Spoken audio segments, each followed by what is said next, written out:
Tu sais de tout ton être que ce rêve ne vient pas de toi. Même si tu ne vois que le contraire, persévère.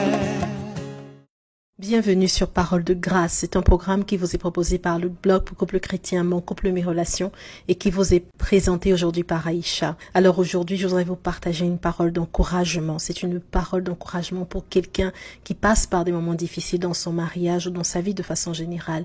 Et j'ai à cœur de vous dire persévérez. Persévérez dans votre mariage, persévérez et ne lâchez pas.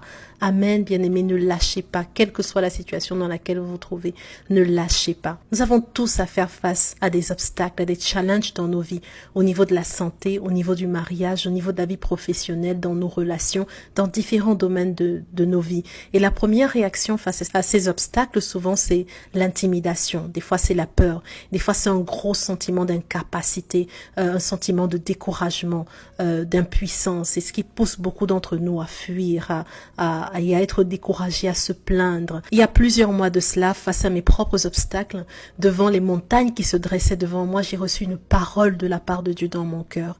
Et voici la parole que le Seigneur m'a dite. Cette montagne est une opportunité pour que la gloire de Dieu éclate. Ne recule pas, avance, affronte-la. Cette montagne ne demande qu'à être déplacée. Chaque obstacle qui se dresse entre toi et ta destinée en Christ est une opportunité pour que la gloire de Dieu éclate. Alors ne recule pas, avance et déplace cette montagne. Et cette parole que j'ai reçue de la part de Dieu m'a boosté, m'a encouragé, m'a permis de persévérer.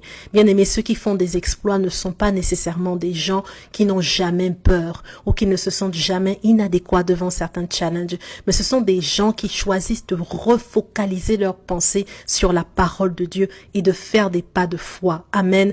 Alors, comment faire face aux obstacles de la vie? Comment s'armer et se fortifier intérieurement pour obtenir une percée, pour voir ces montagnes se déplacer?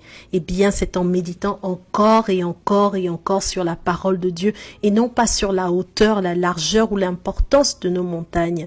Et dans cette saison où le Seigneur me donnait cette parole, j'avais lu également dans le livre de Ézéchiel au chapitre 8, le verset suivant. Et c'est Dieu qui parlait au prophète Ézéchiel, il était au milieu d'une vision et Dieu était en train de lui montrer des choses. Et dans Ézéchiel au chapitre 8, verset 8, Dieu parla à Ézéchiel et c'est Ézéchiel qui nous le raconte. Et il me dit, fils de l'homme, perce la muraille.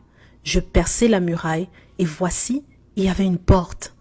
Bien aimé, ce passage m'a interpellé. Ce passage m'a beaucoup interpellé. Ézéchiel voyait juste une muraille qui se dressait devant lui.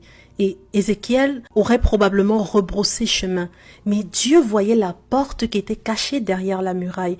Combien de fois, bien-aimés, avons-nous lâché prise, reculé devant les murailles de nos vies?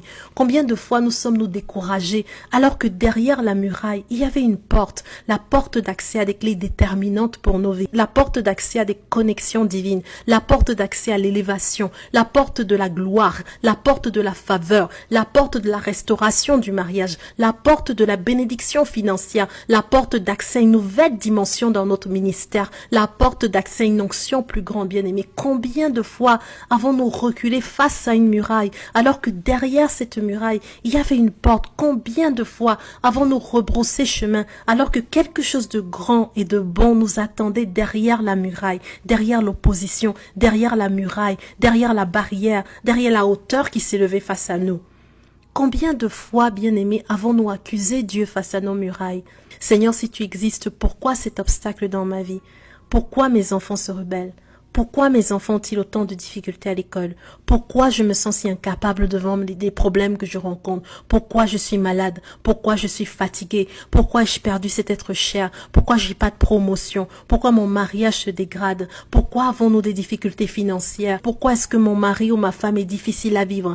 Pourquoi est-ce que je me dispute autant avec mon conjoint? Pourquoi cette lettre de divorce? Pourquoi cette maladie incurable dans ma vie? Pourquoi ma belle famille me persécute autant? Souvent, quand on fait face à des murailles, on a tendance à accuser Dieu. On a des fois même tendance à penser que Dieu n'est pas avec nous. Certaines personnes pensent que le fait qu'ils aient des problèmes est la preuve que Dieu n'est pas avec eux. Mais non, bien-aimés, au contraire, chaque muraille, chaque obstacle est en réalité une opportunité pour que la grandeur de Dieu se voie, pour que sa gloire éclate et pour que sa splendeur se manifeste. Amen. Alors face à cette muraille, ne vous découragez pas, ne vous plaignez pas, mais commencez à célébrer et à acclamer Dieu parce que assurément, sa gloire apparaîtra. Amen. Cette muraille est là parce que la gloire de Dieu va se manifester. Et ce n'est pas un problème, c'est une opportunité. Amen. Voyez-le comme une opportunité. J'ai remarqué une chose, bien aimée, c'est que trop de gens abandonnent trop vite.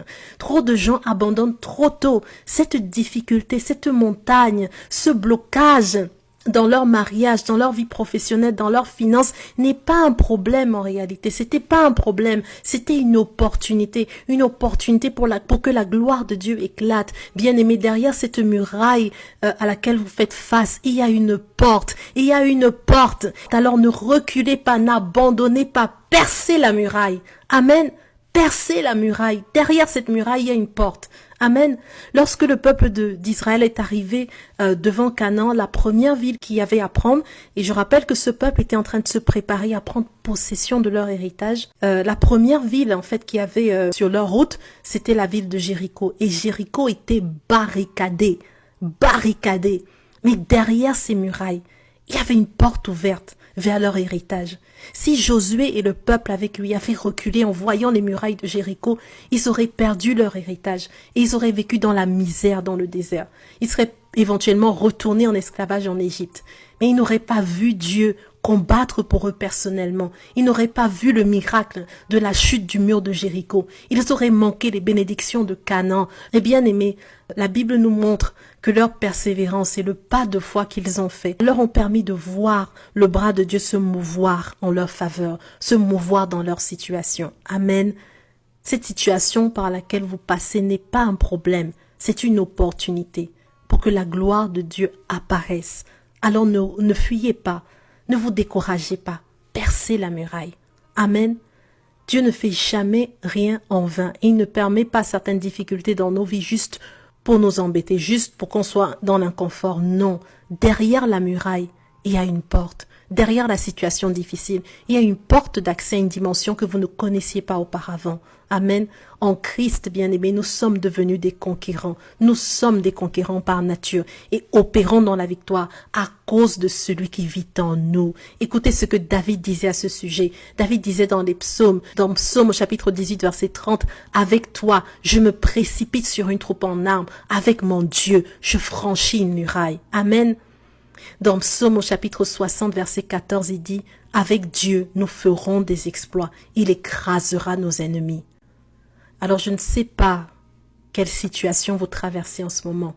Les difficultés relationnelles avec votre conjoint ou des problèmes dans votre intimité ou alors de l'endettement chronique, du chômage, des conditions d'emploi difficiles, un enfant rebelle, des problèmes avec la belle famille, un problème avec votre conjoint, une situation dans votre santé. Ne vous découragez pas.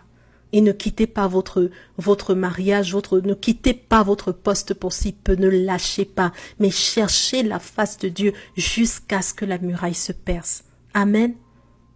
La Bible dit dans le psaume au chapitre 68, verset 28, « Ton Dieu ordonne que tu sois puissant. Affermis, ô Dieu, ce que tu as fait pour nous. » Dieu vous a déjà fortifié. Dieu vous a déjà fortifié car il habite en vous, un puissant conquérant. Christ habite en vous, si vous êtes nés de nouveau. Amen. La Bible nous dit Christ en nous, l'espérance de la gloire, la garantie de la gloire, la garantie que la gloire de Dieu là, qu'on espère, qu'on désire voir se manifestera. Christ en moi, c'est la garantie de la gloire. Alors bien-aimés, ne lâchez pas. Ne lâchez pas. Amen. Ne lâchez pas. Je prie que la grâce de Dieu vous accompagne et je prie que le Seigneur vous fortifie. Dieu voulant, on partagera des ressources pour savoir comment se fortifier. Bien-aimés, je prie que le Seigneur vous fortifie. Je prie que le Seigneur vous fasse du bien, qu'il vous, à travers cette ressource, vous encourage puissamment et vous donne cette capacité, cette force dont vous avez besoin pour continuer à résister jusqu'à ce que cette muraille tombe. Amen.